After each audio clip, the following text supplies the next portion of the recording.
India has accused Canada of already tainting investigation into the killing of Khalistani leader Hardeep Singh Nijjar, who was a designated terrorist in New Delhi, by dragging its name into it without producing any evidence.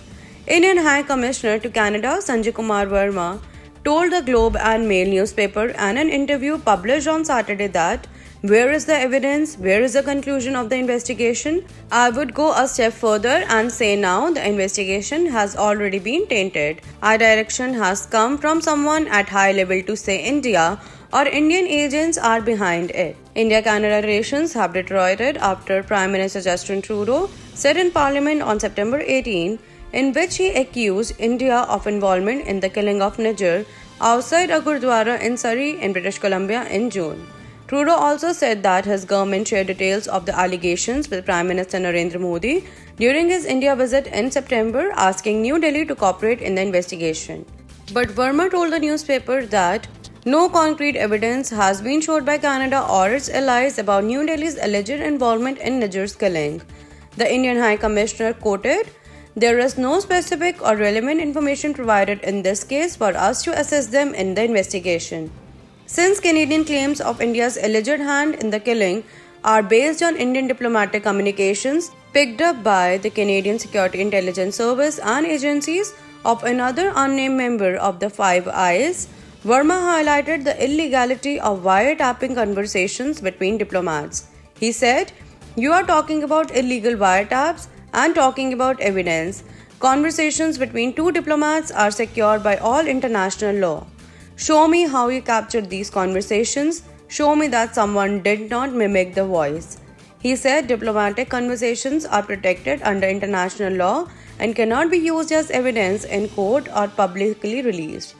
Verma said 26 requests have been made to Canada over the past 5 or 6 years for extradition of people wanted in India, but we are still waiting for action. Verma and 2 Indian consuls general in Toronto and Ottawa have been given protection after threats and posters targeting them were issued by pro-Khalistani elements. The Indian envoy said, "I feel this is hate speech and an incitement to violence. I am concerned about my safety and security. I am concerned about the safety and security of my consul generals. God forbid if something happens." Verma said business ties between the two countries, including the signing of the pending free trade agreement, must not be hampered by the current standoff, but Canada must address the core issues of checking Khalistan supporters. He said, "Don't allow your soil to be used by a group of Canadian citizens who want to dismember India, who want to challenge the sovereignty and territorial integrity of India." Meanwhile, a new poll conducted by Nanos Research for the Globe and Mail suggests most Canadians want Canada to make public the evidence that led Trudeau to accuse India of being behind the killing of Nijjar. It found 7 in 10 respondents agreed or somewhat agreed that Ottawa should unveil whatever proof it has.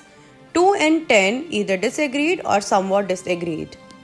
There is a room for diplomacy to address the diplomatic row between India and Canada, External Affairs Minister S. Jaishankar said on Saturday, as the ties between the two sides remain strained following Canada's Prime Minister Trudeau's allegation of potential involvement of Indian agents in the killing of Khalistani separatists.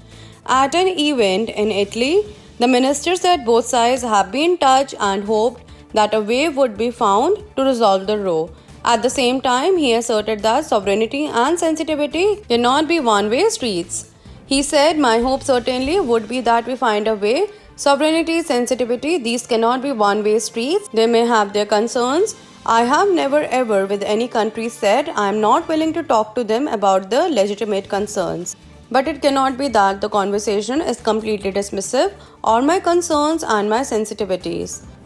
Days after Trudeau's allegations, India announced temporarily suspending issuance of visas to Canadian citizens and asked Ottawa to downsize its diplomatic presence in the country to ensure parity. Canada has already withdrawn 41 diplomats and their kin from India.